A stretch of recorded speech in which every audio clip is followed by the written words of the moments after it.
돌렸습니다. 그럼 다 같이 우리 기림하셔서 우리가 묵상할 오늘 하나님의 말씀을 봉독을 합니다.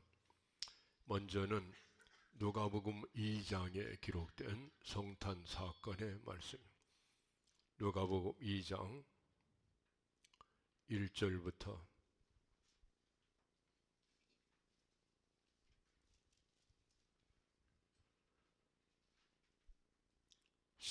11절까지만 봅니다. 그때에 가이사 아구스도가 영을 내려 천하로 다 호적하라 하였으니 이 호적은 구레뇨라 수리아 총독이 되었을 때에 처음 한 것이라. 모든 사람이 호적하러 각각 고향으로 돌아가매 요셉도 다윗의 집 족속이므로 갈릴리 나사렛 동네에서 유대를 향하여 베들레헴이라 하는 다윗의 동네로 그 약혼한 마리아와 함께 호적하러 올라가니 마리아가 이미 잉태하였더라. 거기 있을 그때에 해산할 날이 차서 첫 아들을 낳아 강보에 싸서 구유에 누였으니 이는 여관에 있을 곳이 없음이라라. 그 지역의 목자들이 밤에 밖에서 자기 양떼를 지키더니 주의 사자가 곁에 서고 주의 영광이 그들을 두루 비치며 크게 무서워하는지라. 천사가 이르되 무서워하지 말라. 보라, 내가 온 백성에게 미칠 큰 기쁨의 좋은 소식을 너희에게 전하노라. 오늘 다윗의 동네에 너희를 위하여 구주가 나셨으니 곧 그리스도 주시니라. 아멘. 14절까지 계속 봅니다. 너희가 가서 강보에 쌓여 구유에 누워있는 아이를 보리니 이것이 너희에게 표적이니라 하다니. 호련히 수많은 천군이 그 천사와 함께 하나님을 찬송하여 이르되 지극히 높은 곳에서는 하나님께 영광이요 땅에서는 하나님의 기뻐하신 사람들 중에 평화로다 하니라. 아멘. 시편 8편에서 한 절을 더 봅니다. 시편의 8편입니다. 3절부터 8절까지 보겠습니다. 주의 손가락으로 만든 주의 하늘과 주께서 베풀어 두신 달과 별들을 내가 보오니 사람이 무엇이관데 주께서 그를 생각하시며 인자가 무엇이관데 주께서 그를 돌보시나이까. 그를 하나님보다 조금 못하게 하시고 영어와 존귀로 관을 씌우셨나이다. 주의 손으로 만드신 것을 다스리게 하시고 만물을 그 발 아래 두셨으니 곧 모든 소와 양과 들짐승이며 공중의 새와 바다의 물고기와 바닷길로 다니는 것이니이다. 여호와 우리 주여, 주의 이름이 온 땅에 어찌 그리 아름다운지요. 아멘. 착석하시기 바랍니다. 아버지 하나님 감사합니다. 오늘 구주 성탄절을 맞이해서 사랑하는 자녀들이 주 앞에 모였습니다. 하나님 아버지의 말씀을 보내어 주시옵소서. 말씀으로 살고 말씀으로 성장하고 그리고 말씀으로 하나님 앞에 서기를 원하는 귀한 사람들이 주님 앞에서 말씀을 기다립니다. 말씀의 성육신으로 오신 우리 주님을 증거하는 시간 되도록 축복해 주옵소서. 부족한 것을 감추어 주옵소서. 예수님의 이름으로 기도합니다. 아멘.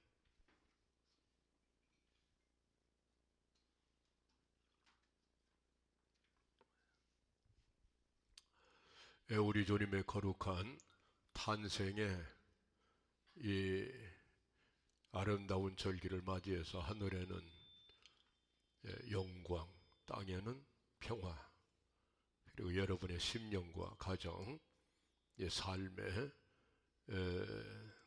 한복판에 은총과 기쁨이 넘치기를 주의 이름으로 축원합니다. 예수 그리스도의 거룩한 탄생 세 번째 말씀을 오늘 우리가 묵상을 하겠습니다. 사람으로 오신 하나님,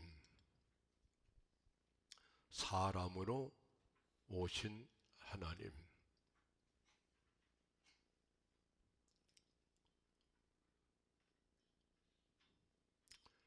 인류 역사 6천년 사이에 천지 창조로부터 노아의 홍수 사건, 그리고 최근에 있었던 홀로코스트 사건, 그리고 1, 2차 대전, 지구촌을 휩쓸어 갔던 폭풍의 언덕 같은 그러한 엄청난 사건들이 있었지만 가장 장엄하고 가장 위대하고 가장 거룩한 하나님의 사건은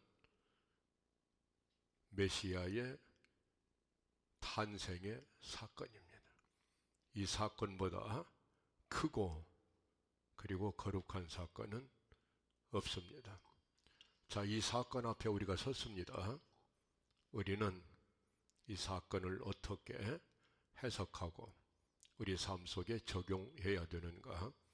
이것이 오늘 우리가 묵상할 내용입니다. 크리스토퍼 놀란이라고 하는 인물이 있습니다. 1989년도, 그러니까 최근에 있었던 일인데 영국에서 이 사람이 브리티시 휘트브레드 어워드라고 하는 가장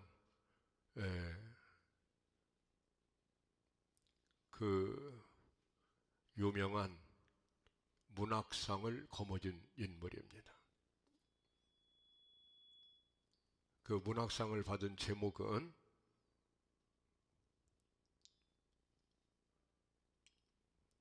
Under the Eye of the Clock, 시계의 눈 밑에서, 그런 제목입니다. 여러분 꼭 한번 읽어보실 책입니다. 시계의 눈 밑에서. 저는 충격과 감동을 금할 수 없는 그런 이야기를 만난 적이 있습니다. 크리스토퍼 놀란은 3살 때 뇌성마비가 돼서 식물인간으로 평생을 살았던 사람, 전신이 거의 마비가 된 상태로 살았습니다. 3살 때 그 삶의 폭풍에 휘말려 버렸어요. 그는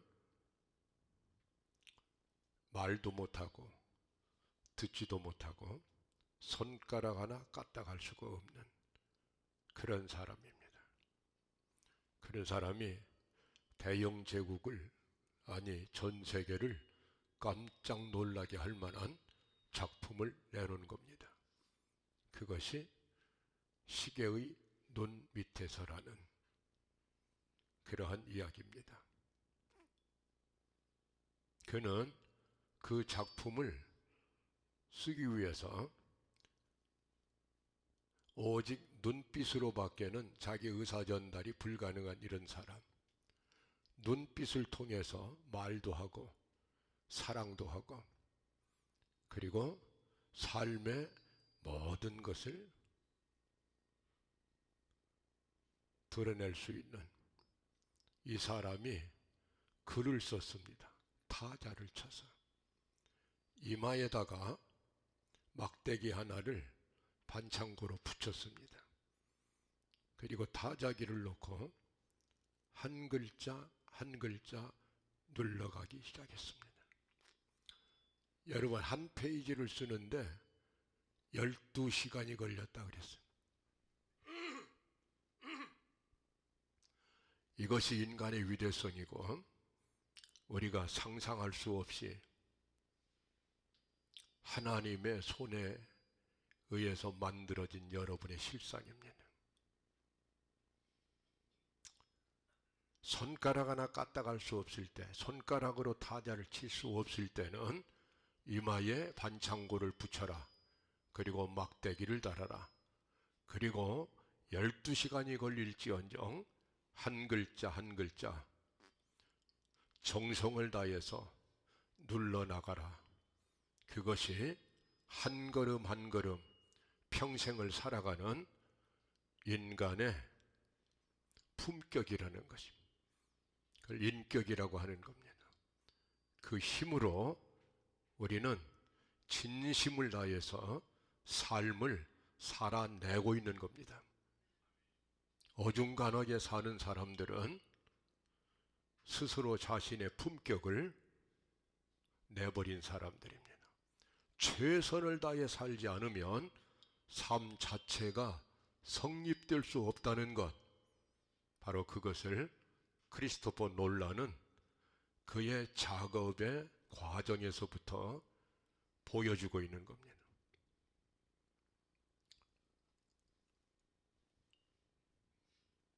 온 영국이 그를 주시했습니다. 빅토리아 여왕 때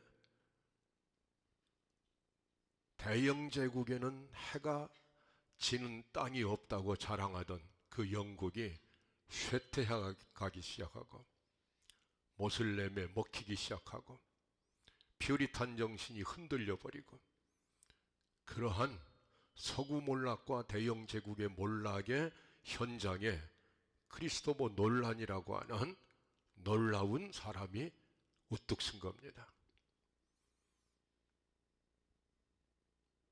그리고 그는 많은 질문을 받습니다.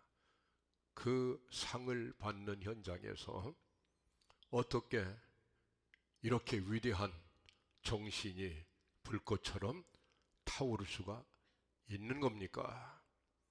그는 이렇게 대답했어요. 나의 육체는 이미 쓸모가 없는 물건이 되어버리고 말았습니다. 그런데 내가 이렇게 아름다운 이야기를 만들 수 있었던 것은 오직 한 가지 이유 때문입니다. They accept me for what I am. 사람들이 나를 내 모습 그대로 받아들여 주었기 때문입니다. 사람들만 나를 받아들여 주신 것이 아니고 하나님께서 나를 있는 모습 그대로 받아주셨기 때문에 거기에서 삶의 용기와 작품을 쓰는 용기를 얻어낸 겁니다. 탕자 이야기를 하고 있는 겁니다. 인간은 신라권의 사건 이후로 끝없이 지구촌에 허허 벌판을 유리방황하는 그러한 나그네의 겨울 나그네처럼 떨면서 헤매는 나그네의 삶을 4천년 동안 이어왔습니다. 그리고 그런 세상을 뒤집어 놓고 바꿔서 새로운 세상, 하나님의 나라를 세워야겠다고 오신 분이 우리 예수님이십니다. 그때까지 인간의 모습은 탕자였습니다. 아버지 집을 떠났고 그리고 객지를 방황하고 타향성의 깊은 고독과 슬픔 속에 잠겨 있었고, 그리고 그는 죄직간이라고 하는 삶의 현장을 거부할 수가 없었습니다. 죄직간에서 살았습니다. 짐승의 자리까지 내려갔다 이 말입니다. 인간의 비인간화 현상이 하나님의 차원, 인간의 차원, 짐승들의 차원이 있는데 짐승의 자리까지 내려가 버리고, 그리고 그는 주염 열매를 가지고 배를 채우고자 했는데 주염 열매는 돼지들이 먹는 식량이다. 그것조차도 먹을 수가 없어서, 그래서 그는 극한 상황 속에서 아버지 집으로 돌아가야만 살 길이 열린다 라는 생각을 하게 되었다 라는 것이 예수님께서 보여준 탕자의 이야기입니다. 여러분, 죄직간,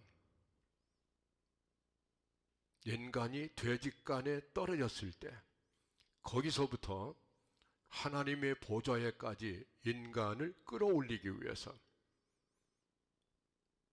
오신 분이 예수님이십니다. 그래서 예수님의 출생의 바로 현장이 마국간이 된 겁니다. 쥐염 열매도 얻어먹지 못하는 그 극한 빈곤 상황을 말구유에 놓인 아기 예수가 나를 먹어야 산다라고 말하는 그러한 그리스도 생명의 주님의 탄생을 비유로 보여주는 사건이 여러분 성탄 사건입니다. 인간이 겪는 슬픔 그리고 외로움, 거기서부터 오는 좌절, 절망감, 결국에는 실존 공허, 그리고 죽음을 향해서 달려가는 이 과정 속에 놓여있는 본질은 버림받음이라는 상황입니다. 버려졌다는 것, 버림받았다는 것, 거부당해버렸다는 것. 바로 이 상황에 놓일 때 인간들은 자기 삶으로부터 탈출하기 위해서 자살 충동을 느끼게 됩니다. 그것이 탕자의 본질이에요. 하이데거는 이것을 하이마트 로직 카이트라고 하는 한마디로 딱 규정합니다. 고향 상실증이라고 하는 것. 인류의 비극은 고향 상실이라고 하는 이 한마디로 요약될 수 있다. 에덴 동산에서 쫓겨나고 실낙원하고 하나님께로부터 버림받고 그리고 버림받은 나그네의 신세로 처량하게 빈 들판을 헤매고 있었던 그 인간의 모습, 그것을 예수님은 탕자의 비유로 펼쳐서 보여주고 있어요. 그러한 탕자를 다시 회복시키고 구원시키고 새로운 삶을 주고 그에게 새로운 용기를 주고 삶의 목적과 이유와 희망을 불어넣어주는 유일한 사건은 아버지 집으로 돌아가자, 귀향의 그 길로 들어서는 길밖에 없는 것이다. 그런데 어떻게 돌아갈 것이냐? 돌아갈 길을 알 수가 없다. 돌아가야만 된다는 생각 자체도 하지 못하는 것이 인간의 타락한 모습이다. 그래서 내가 길이 되어주마. 내가 바로 아버지의 집으로 가는 길이 되어주마. 요한복음 14장 6절에 나는 길이다, 진리다, 생명이다. 나로 말미암지 않고는 아버지께로 갈 자가 없다. 그래서 잃어버린 인간들이, 버림받은 인류가 하나님 아버지께로 돌아가는 길이 되어주기 위해서, 그래서 스스로 탕자 같은 그러한 운명을 선택을 한 것이, 하늘 보좌 아버지 집에서 허허벌판 이 땅에 스스로 내려오신 예수님은 스스로 거룩한 탕자의 길을 선택하시고 모든 길 잃어버린 탕자들을 아버지께로 인도하기 위한 길이 되어주시기 위해서, 그래서 예수님은 이 땅에 오셨는데 이것이 성탄 사건의 본질이라는 겁니다. 왜 그렇게 하셨는가? 동기는 사랑 때문입니다. 사랑 때문에. 우리는 성탄 메시지를 지금 3번에 걸쳐서 나누어서 묵상하고 있어요. 처음은 요한복음 1장에 나타난 우주적 사건으로서 성탄 사건을 보았습니다. 온 우주 만물을 창조하시고 지금도 우주 만물을 다스리고 계시는 하나님의 말씀, 그 로고스, 우주적 로고스가 우주적인 아가페를 선택한 사건, 그것이 예수의 성탄 사건이다. 그래서 말씀으로 하나님은 천지와 만물을 만드셨는데 바로 그 말씀, 우주적인 로고스가 육신이 되어 이 땅에 오셨다. 그분이 예수 그리스도라. 이렇게 요한 사도가 통찰하고 있는 것은 바로 예수님은 우주적인 존재고 우주적인 말씀이 인간을 향한 끝없는 사랑 때문에, 사랑의 동기성 때문에 우주적인 사랑의 사건으로 이 땅에 나타나신 것이 성탄 사건이다. 그거를 바울 사도는 간파해서 로마서 8장 마지막에 온 우주, 만물, 어떠한 피조물이라 할지라도 그리스도 예수 안에 있는 하나님의 사랑에서 끊을 자가 없는 것이다. 성탄 사건은 십자가 사건이나 부활 사건과 동일하게 그 동기는 하나님의 사랑에 있다. 사랑, 이것이 예수님의 성육신도, 예수님의 십자가도, 예수님의 부활도, 성령의 내주도 모든 것을 관통하는 원리는 하나님의 사랑이다 라는 것을 요한 사도는 간파를 한 거예요. 그리고 요한일서 4장 8절과 16절에 왜 그런가? 하나님은 그 자체로 사랑이시기 때문이다. 하나님이 사랑이시기 때문이다. 그래서 예수님은 사랑의 화신으로 이 땅에 오셨다. 이게 요한 사도를 통해서 보여주는 성탄 사건의 내용입니다. 바울을 통해서는 지난주일날 우리가 살폈던 케노시스, 사랑은 어떻게 이루어지는가? 자기 비움에서부터 이루어지는 것이다. 사랑의 본질은 자기를 비우고, 그리고 절대 타자성의 정신을 갖지 않으면 사랑은 불가능하다.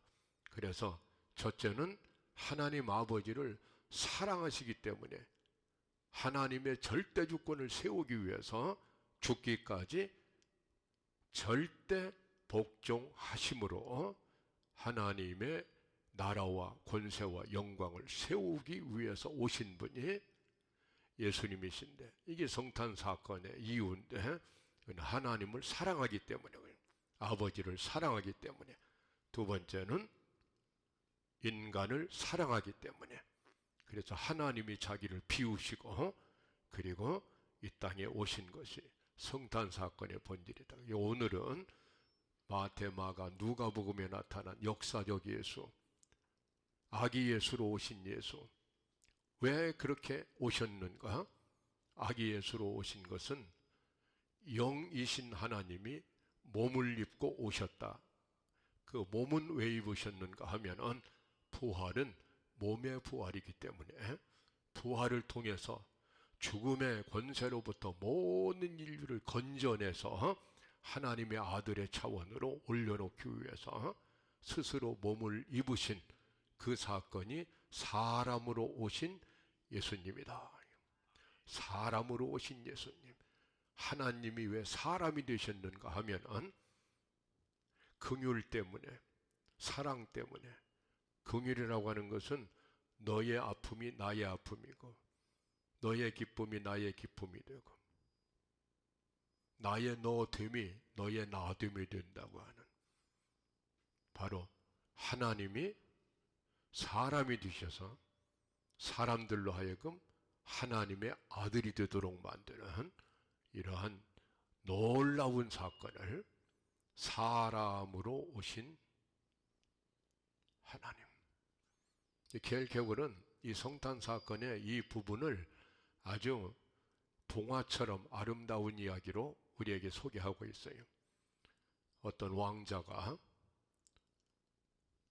한 번은 온 나라를 순시하는데, 온 나라를 다니면서 백성들이 어떻게 사는지 둘러보다가 물레방앗간 옆에서 시골 처녀를 하나 발견했는데 그 처녀에게 한눈에 반해버렸다.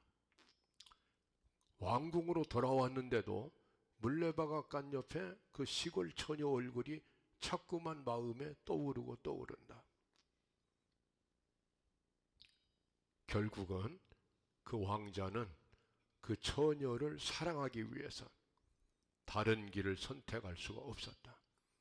자기도 시골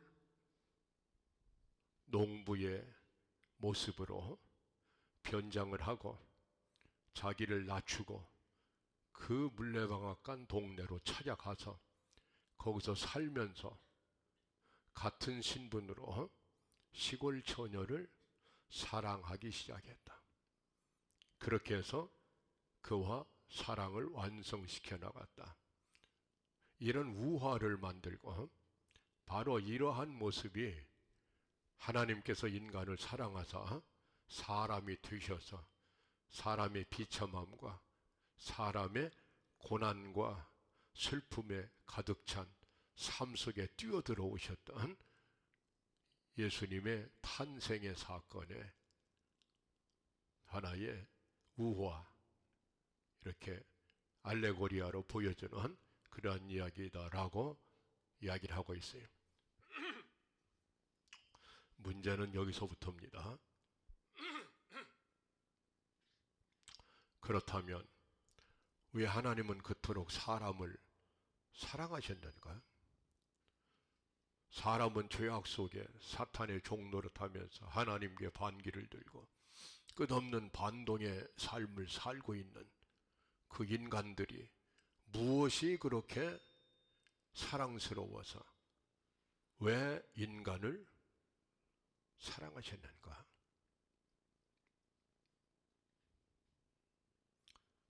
왜 인간을 그렇게 사랑해서 요한복음 3장 16절 그 성경 구절은 66권 전체 성경의 총요절이라고 하는 요한복음 3장 16절, 그거는 복음 중에 작은 복음이라고 하는 성경 전체의 말씀을 축약을 해서 딱 한 절만 골라낸다면 하나님의 구원사의 경륜은 요한복음 3장 16절이다. 하나님이 세상을 이처럼 사랑하사 독생자를 주셨다. 그게 성탄사건이다. 왜 성탄사건, 독생자를 주시는 사건이 일어나는가 하면 이처럼 사랑하셔서. 얼만큼 사랑하셨는가? 인간의 언어로 표현할 수 없기 때문에 이처럼이라고 하는, 이처럼은 한도 끝도 없는 이처럼. 알겠습니까? 사랑이 예수님의 탄생, 예수님의 십자가, 그의 출생과 그의 사망의 동기는 사랑이었다는 거예요. 누구를 향한 사랑인가? 여러분을 향한 사랑이었다는 거예요. 사람을 향한 사랑이었다는 거예요. 그렇다면 여기서 우리는 심각한 질문에 부닥칩니다. 사람이 도대체 무엇이길래, 여러분이 또 내가 도대체 하나님의 그 피 흘리는 그 숭고하고 그 장엄한 사랑을 받을 자격이 눈꽃만큼도 보이지 않는데, 오히려 반동들인데, 오히려 핍박자 사울처럼 그렇게 하나님을, 그 명예를 훼손했던 그러한 인물들이 지구촌에 꽉 모여 살고 있었는데, 사람이 도대체 무엇이길래 하나님은 그토록 사랑하시는가? 사람은 돼지간에서 아버지를 버리고 굶어 죽는 탕자였는데 왜 아버지는 날마다 문간에 나가서 그 아들만 기다리고 있는가? 날마다 밤마다 그 아들 생각 속에 살고 있는가? 그게 무엇이길래 도대체? 사람이 무엇이길래? 이 질문을 다윗이 시편 8편에서 우리에게 들려주고 있는 거예요. 하나님의 손가락으로 만드신 이 천체, 이 우주 저 빛나는 성좌, 이것을 내가 보건대 사람이 무엇이길래 하나님께서 저를 하나님보다 조금 못하게 하시고 천사들보다는 조금 더 탁월하게 하시고 천사로 하여금 흠모하는 존재가 되도록 하시고 천사가 하나님의 자녀들을 섬기는 그러한 자들로 만들기까지 하나님, 인간, 천사, 왜 이렇게 배열하셨는가? 오늘 이 말씀 앞에 여러분이 정신을 뜨거운 물처럼 다 쏟아서 지금 궁금하고 몰두해야 되는 한 가지는 나는 누구인가? 라는 질문이에요.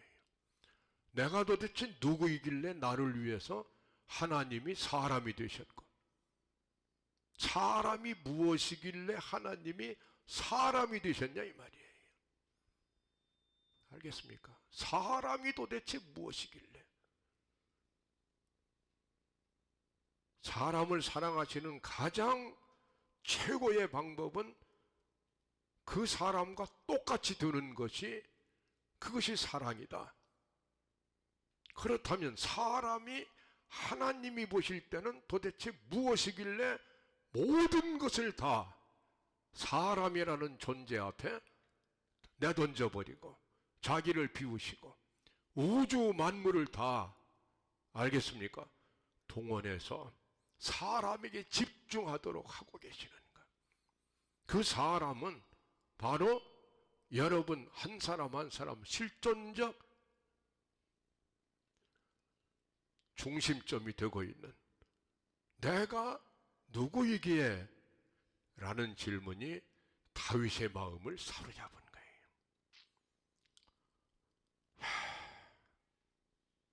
여러분은 누구입니까?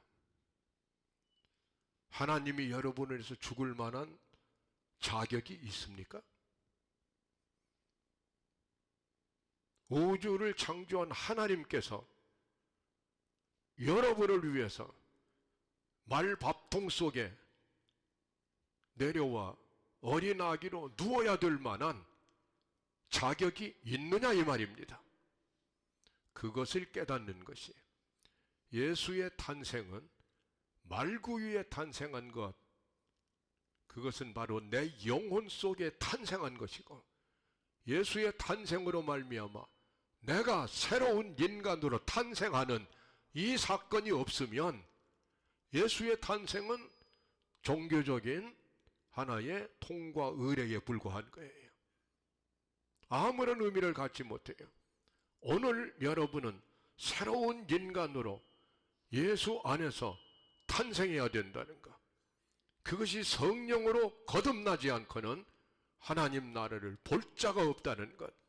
알겠습니까? 나는 과연 성령으로 거듭났는가? 나는 새로운 인간으로 살고 있는가? 이것을 스스로 통찰해보고 회개하고 반성하고 결단하고 이것이 매년 하나님께서 성탄절이라는 이 숭엄하고 거룩한 절기를 우리 눈앞에 갖다 놓는 이유가 알겠습니까? 옛날에 예수 탄생을 향한 예배를 드리라고 하는 것이 아니고 오늘 여러분의 영혼 안에 탄생하신 예수가 지금도 하나님 예수, 전능자 예수로 여러분 안에서 살고 계시는지 확인해 보라는 거예요. 이래서 우리는 성탄절 앞에 신앙의 결단과 알겠습니까? 하나님을 향한 불타는 기도와 그리고 내 영혼의 열망이 필요한 겁니다. 사람이 도대체 무엇이냐 이 말은 내가 도대체 무엇이길래 다윗은 잘 알고 있었어요. 다윗은 시편의 139편 13절 14절에서 인간 존재를 그는 어머니의 태중에 있을 때부터 깨달아 버렸다고 고백합니다. 어머니의 태중에 있을 때 하나님께서 그 인간을 만드시는 걸 보면 취어풀리 원더풀리 만드셨다. 신묘막측하게 만드셨다는 거예요. 재밌는 현상이 하나 있는 것은 여러분이 이 땅에 오기까지 출생의 과정에서 가장 치열한 무한 경쟁이 있었다는 사실을 잊으면 안 된다는 겁니다. 한 여인의 난자가 한 남성의 정자를 받아들일 때 3억 대 1의 경쟁 속에서 한 정자를 받고 문을 닫아버리는 것, 그게 인간의 출생이에요. 남성으로부터 3억 개의 정자가 달려가서, 알겠습니까? 그 중에 딱 하나가 난자 안에 들어가고 문이 닫혀버리는 것. 이 땅에 와서도 무한 경쟁의 삶을 살지만 여러분의 출생 자체가 하나님의 기적과 하나님의 은총과 하나님의 무한 섭리의 역사가 아니면 이 땅에 나타날 자가 한 사람도 없다는 사실을 생리적인 출산의 과정에서부터 우리에게 보여주고 있는 거예요. 우연히 세상에 온 사람은 없어요. 알겠습니까? 그래서 어영부영 살면 안 되는 거예요. 버나드 쇼처럼 죽어가면서 마지막 묘비명을 새겨놓을 우물쭈물하다가 내가 이럴 줄 알았다. 그것이 그의 묘비명입니다. 평생을 우물쭈물 살아가는 사람들, 출생에 대한 깨달음이 없는 사람들, 알겠습니까? 심지어는 괜히 왔다 간다. 그런 시구 건방진 사람들. 여러분 예배 보는 이 한순간도 하나님의 섭리가 없이는 이 자리에 여러분은 존재할 수가 없는 거예요. 지난 밤에 다 갈 수밖에 없었던 사람들이에요. 한순간 한순간 하나님의 사랑과 하나님의 은총과 하나님의 섭리가 계셔서 여러분을 끌고 계시고, 끌고 가시면서 예배도 보게 하고 밥도 먹게 하고 잠도 자게 하고, 알겠습니까? 그런 삶이라고 여러분이 안다면 어찌 여러분의 마음을 슬픔으로 채우고 걱정으로 채우고 쓸데없는 생각으로 채우고 할 수 있습니까? 스스로 자기를 더럽히는 일입니다. 이것이 예수 성탄, 예수님이 이 땅에 오실 때는 구약을 통해서 최소한도 500번의 예언이 있고 그 예언의 종결론으로 예수님이 탄생하신 거예요. 이렇게 수많은 하나님의 예언의 결과로 오신 그 예수님이 왜 그렇게 오셨느냐면 바로 여러분을 위해서 오셨다는 거예요. 여러분을 위해서, 나를 위해서. 예수님이 왜 십자가에 달리셨는가? 나를 위해서 달리신 거예요. 인류를 위해서가 아니고 여러분 한 사람 한 사람을 위해서 나 때문에 죽으신 거예요. 이 실존적 진리, 주체성의 진리, 이것이 우리의 신앙이라고 하는 거예요. 알겠습니까? 얼마나 우리를 사랑하셨으면 사람으로 오셨고 사람들과 함께 더불어 고난당하셨고 사람을 위해 죽으셨고 사람을 위해서 부활하셨고, 알겠습니까? 사람들이 나를 위해서. 다윗은 사람이 무엇이고 한데 하나님보다 조금 못하게 하시고 존귀와 영광로 관을 씌우셨나이까 할 때 다윗은 온 인류가 무엇이고 한데 그런 말이 아니에요. 내가 무엇이고 한데 도대체 내가 무엇이길래 베들레헴 뒷동산에서 양이나 치고 있던 이름 없는 이 어린 소년 하나를 보내시면서 사도행전 13장 22절에 내가 너를 만나니 내 마음에 꼭 맞는 사람이구나. 내가 바로 너를 통해서 내 뜻을 이루겠다라고 하는 사무엘 선지가 다윗을 찾아와서 했던 그 말이 평생 동안 그의 영혼을 붙들고 끌고 가는 거예요. 하나님은 다윗을 통해서 통일 왕궁을 세우시고 하나님의 영광을 창출하신다. 그 내가 누구이기에가 바로 여러분들이라 이 말입니다. 내가 누구이기에. 알겠습니까? 앙드레 트레크마라고 하는 목사님이 있었어요. 내가 볼 땐 이 시대 최고의 목사 중에 한 사람 같은데, 앙드레 트레크마. 이 사람은 프랑스와 스위스와 스페인, 피레네 산맥이 흐르고 알프스 산맥으로 연결이 되는 그 산골 동네에 살던 시골 교회 목사님이었어요. 개신교 목사님이에요. 이 사람에게 놀라운 일이 발생을 했어요. 1941년부터 44년까지 바로 나치 히틀러의 나치즘이 극성을 부리면서 홀로코스트로 유대인들을 600만을 학살해 나갈 때 그 처참한 참혹한 인류의 흑역사가 흙탕물처럼 흐르고 있을 때 그 현장에 있었던 사람이 트레크마 목사였어요. 근데 이 사람은 시골에서 작은 목회를 하고 있는 목사님이었는데, 그런데 어느 날 겨울 추워서 견딜 수 없는 문을 꽁꽁 잠그고 방 안에 들어앉아 있는 이런 트라크마 목사님의 목사관에 어떤 사람이 문을 두드렸어요. 한밤중에. 열어보니까 여인 하나가 떨고 서 있는 거예요. 살려달라고 애원하는 거예요. 숨겨달라고. 그가 누군지도 모르지만 그를 얼른 받아들이고 그때부터 그를 숨겨오기 시작했어요. 그가 유대인이었어요. 이 역사적 배경을 먼저 이해를 하면, 그러면 인간이 무엇이길래? 라는 대답이 나오는 한 사건입니다. 그 당시에 프랑스에는 BC 정권이라는 것이 들어왔었어요.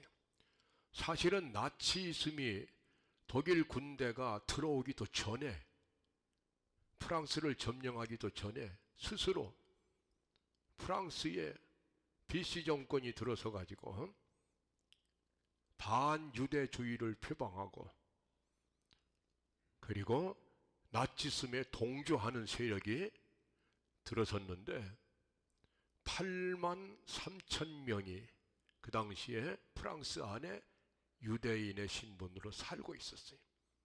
8만 3천 명을 다 색출해가지고 독일 국경선으로 밖으로 쫓아내고자 하는 것이 BC 정권이 하는 일이었어요.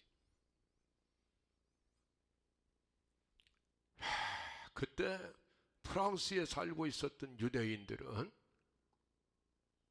그야말로 폭풍 앞에 떨고 있는 한 마리 작은 새들처럼 그런 운명이 되어버리고 말았어요. 그래서 스위스로, 스페인으로 탈출하기 위해서 국경을 향해서 몰려오고 했는데, 결과는 그 샹봉, 샹봉이라고 하는 이름의 그 마을에 살고 있었던 한 몇 정도 되는 거겠죠. 한 3천 명 정도의 프랑스 사람들이 4년 동안 유대인들을 받아들이고 숨겨주고 살아남게 만든 숫자가 5천 명이라는 거예요. 3천 명이 5천 명을 품어내고 살려내는 일을 했던 거예요. 그 중심에 선 인물이 트라크마 목사님이에요. 이 목사님이 그 여인을 그 추운 겨울에 받아들였을 때, 바로 그때 그는 자기 어머니 생각을 했어요. 10살 때 어머니하고 둘이서 어머니가 운전하는 자동차를 타고 달려가다가 갑자기 교통사고가 나서 어머니가 현장에서 죽으셨어요. 10살 먹은 이 아들이 어머니의 피투성의 그 모습과 그 죽음의 모습을 보면서 거기서 그는 울고 떨고 하면서 한 가지를 깨달았어요. 사람은 살아남아야 된다라는 진리를 깨달은 거예요. 사람은 반드시 살아남아야 사람인 것이다. 알겠습니까? 사람이라는 말을 더 줄여놓으면 삶이 되는 거예요. 사람과 삶은 생명 안에서만 존재의 의미를 갖게 되는 거예요.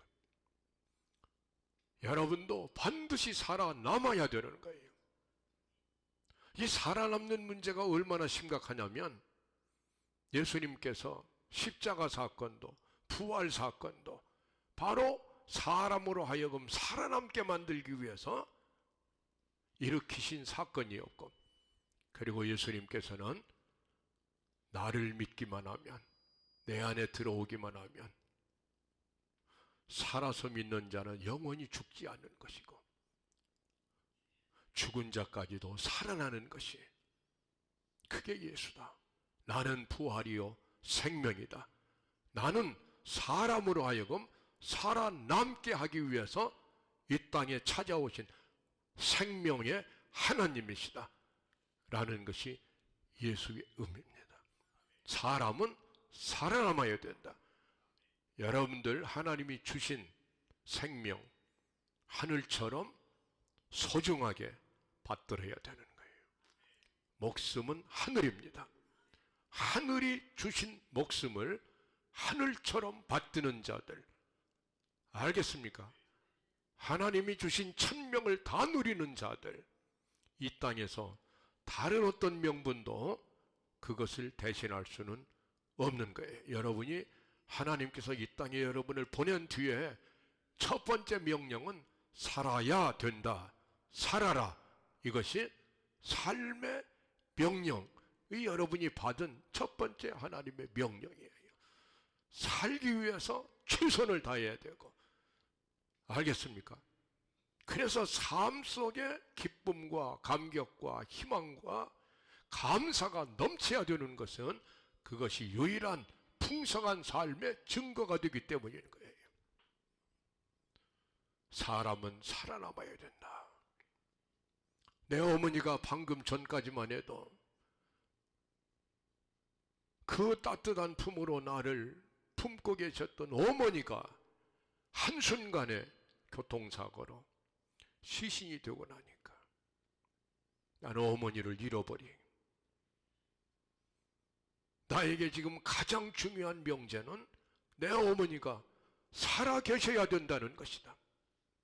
살아만다오. 그것이 인간의 가장 근본을 이루는 하나님의 명령이구나. 이거를 10살 먹은 사람이 깨닫고 목사가 된 거예요. 생명운동을 하기 위해서, 사람들 살려내는 일을 하기 위해서 목사의 길을 선택한 거예요. 그런데 그날 겨울밤에 한 여인이 왔어요. 살려달라는 말을 들었어요.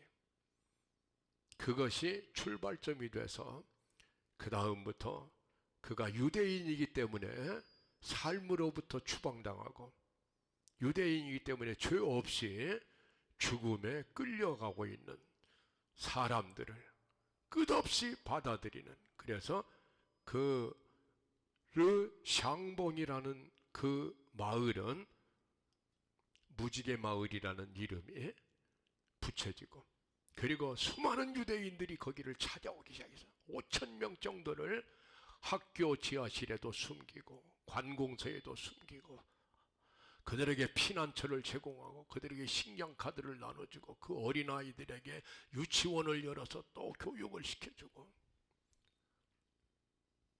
그 모든 일을 했어요.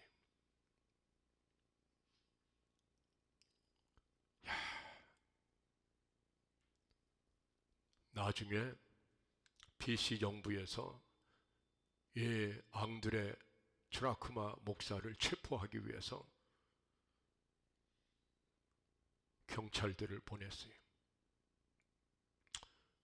그 경찰들 앞에서 트라크마 목사는 이렇게 말을 했어요. 이것이 지금 핵심이에요. 왜 그런 일을 했는가? 나라에서 추방하는 8만 4천 명 중에 왜 숨겨둔 자들이 있어야 되는가? 그때 그는 입을 열어 이렇게 말했어요. 나는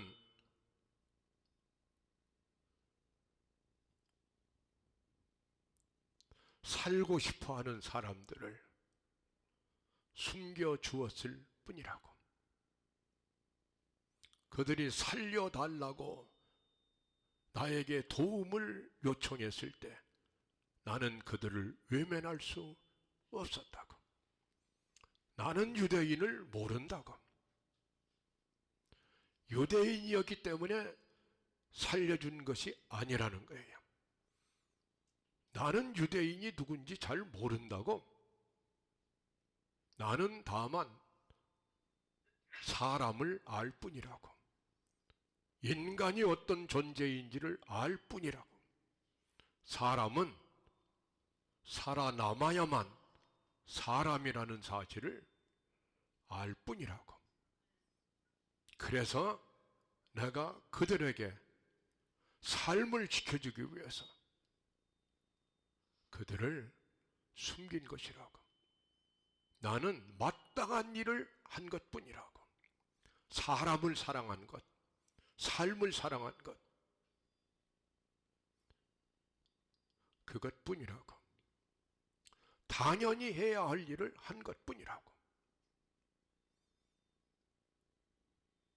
요 당연히 해야 될 일, 마땅한 일, 이걸 우리는 소홀히 할 때가 많아요. 나 자신도 충만한 삶을 살도록 정성을 쏟아서 나 자신을 세우는 일도 소홀히 할 때가 많고, 다른 사람을 배려하고 사랑해서 다른 사람의 삶 속에 생명이 넘치도록 하는 것을 관심도 안 갖고 배려도 안 하면은 마땅히 해야 될 일을 하지 못하는 사람들, 자랑할 것도 없고 그렇다고 밀고 하지도 않고 당연히 해야 할 일을 했다. 그 안에 그 목사님의 사모님도 대단한 여인이었어요. 마그다라고 하는 이름인데 그 사모님의 이름이 마그다 트로크네라는.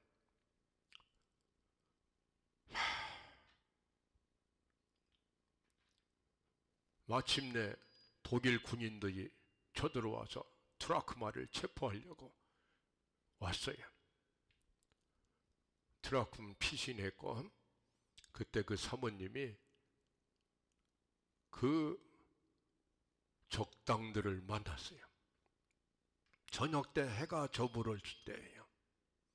그때 그 사모님은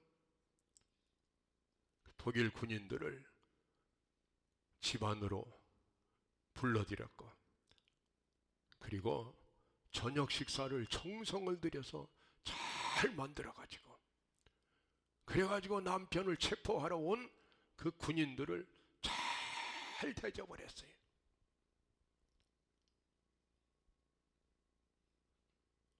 그러고 나중에 마을 사람들에게 어떻게 그럴 수 있느냐고, 유대인들 다 잡아 죽이려는 사람들을 왜 저녁 식사를 주고 대접을 했느냐고. 그랬더니 그 마그다 사모님 하는 말이, 내가 아는 것은 하나밖에 없는데 사람이 저녁 식사 시간이 되면 배가 고픈 거라고. 배가 고픈 사람과 식사를 함께 나누는 것이 무엇이 잘못이냐고. 그가 유대인이든 그가 독일 사람이든 나는 그것을 보는 게 아니고 그들이 인간이라는 것을, 사람이라는 것을 보고 있는 것이. 사람은 때가 되면 배가 고픈 것이고 밥을 먹어야 살아남는 것이니까. 그래서 나는 그들에게 밥을 주었을 뿐이라고. 밥을 잘 얻어먹은 독일 군인들은 고맙다고 하고 돌아갔어요. 나는 마땅한 일을 한 것이라고. 이 마땅한 일을 우리는 못하고 있는 거예요. 원수에게는 밥을 안 줘야 되고. 알겠습니까? 원수도 밥 먹을 시간이 되면 배가 고픈 것, 이게 인간 조건이에요. 배가 고프면 밥을 줘야지 되고. 알겠습니까? 이것이 예수의 마음, 예수님의 마음. 예수님이 오셔서 예수님을 환영한 사람보다 예수님을 배척하고 예수님을 나중에는 처형까지 했던 엄청난 도전을 받았지만 모든 사람을, 자신을 핍박하는 그 원수들까지도 살려내기 위해서 기어코 십자가를 뚫어내고 부활로 가시는 그 예수의 모습은 사람은 살아야만 된다고 하는 것, 그게 마땅한 것이라는 것, 그게 사랑이라는 거예요. 사랑. 알겠습니까? 그것 때문에 하나님이 원수인 인간을 찾아오셔서 인간을 위해 죽으셨다고 하는 것, 마땅한 일이라는 것. 하나님은 마땅한 일을 하신 것이라고. 그러니 우리도 그 마땅한 일을 해야 되는 것이라고. 그것이 사람, 사랑, 삶, 이게 하나의 단어라고 하는 것이라고.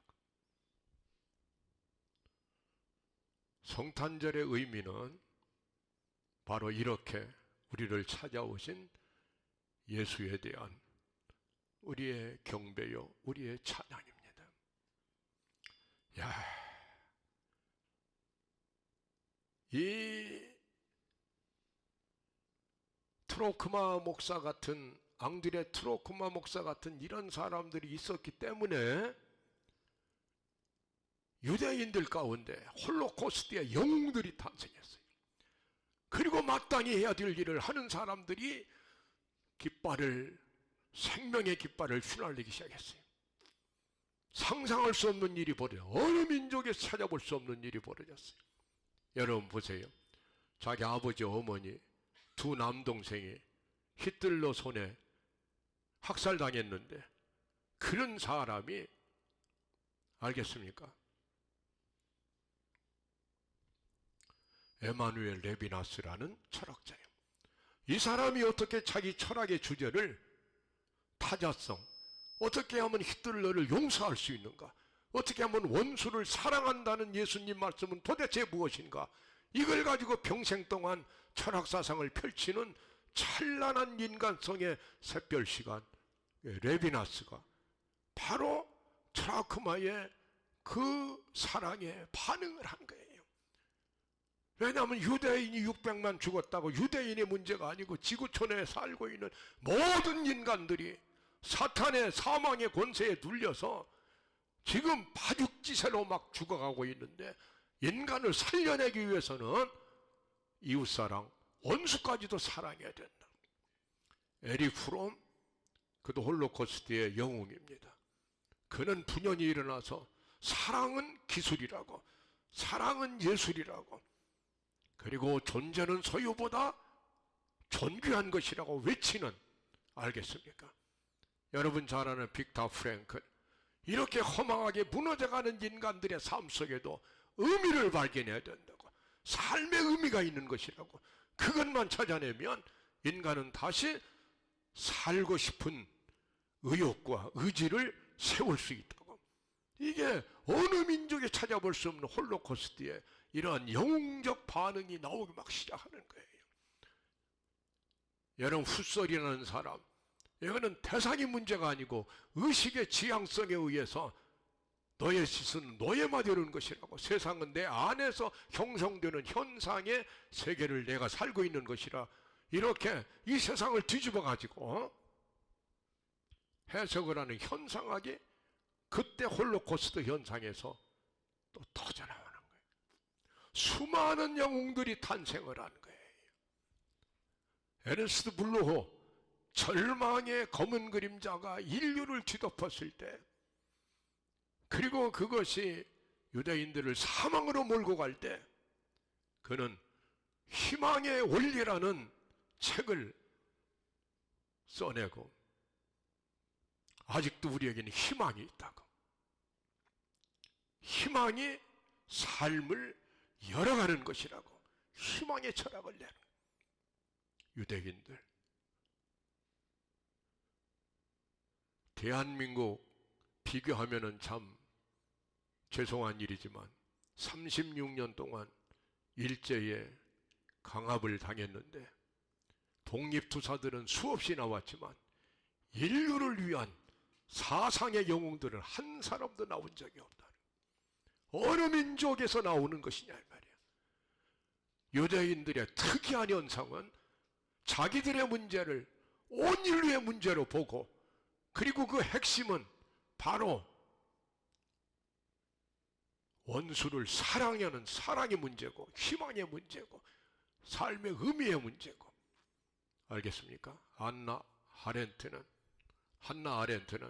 전체주의라는 망령이 전 세계를 몰고 갔는데, 전체주의 기원은 인류 역사 6천년에 언제부터 나오기 시작했는가 다 조사해가지고 그를 들춰내. 위대한 역사가 나. 인간이 살아야 되기 때문에. 알겠습니까? 여러분의 남은 생에 어떤 사람은 한 뼘 남았고 어떤 사람은 세월이 10뼘 남았습니다. 한 뼘인지 10뼘인지는 하나님만 아시지 아무도 모릅니다. 남아있는 세월, 여러분 한순간 한순간 최선을 다해서 예수님이 이 땅에 나를 위해서 오신 성탄 사건을 기억하며 살아야 되는 겁니다.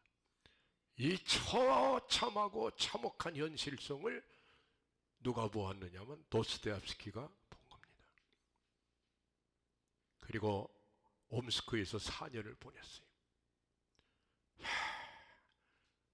그리고 그는 마지막 까라모조브 형제에서 예수님이 오신 이유를 극명하게 밝혀버렸어요. 아귀의 꿈이라고 하는, 드미트리가 아버지를 죽였다는 살해에 대한 누명을 썼지만 그가 마지막 재판 그 선고 바로 전에 법정에서 잠깐 눈을 붙이고 낮잠을 잘 때 아귀의 꿈을 꾸었다. 자세히 설명할 시간 없으니까 그냥 지나갑니다마는,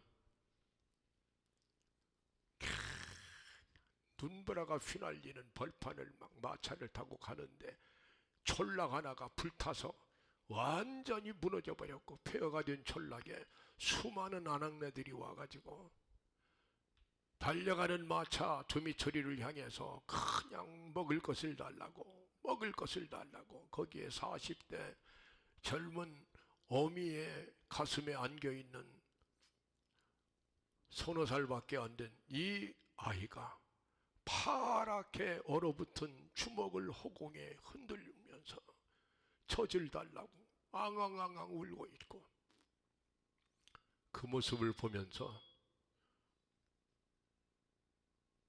드미트리는 누가 이렇게 벌판을 불태웠는가? 누가 이렇게 인간들을 굶어서 아우성치게 만들었는가? 마부가 하는 말이 인간이 아니에요. 다 아귀들이에요. 아귀란 말은 굶어 죽은 귀신들. 저게 다 굶어 죽은 귀신이죠. 인간이랄 수 있습니까? 이 말을 들으면서 드미트리가 어떻게 하면 좋을 것이냐? 누가 이렇게 지구촌을 불바다로 만들고 1, 2차 대전 만들어내고 홀로코스트 만든 누가 그랬느냐? 사탄의 역사가 인간들을 악령화시키고, 알겠습니까? 황폐하게 만들었다는. 그래서 이 정도로 인간이 슬픔과 절망 속에 놓여 있다면 구세주가 오실 수밖에 없다고. 하나님의 긍휼이 끓어오를 수밖에 없다고. 이 정도로 비참하다면. 이게 도스토옙스키가 깨달은 거예요.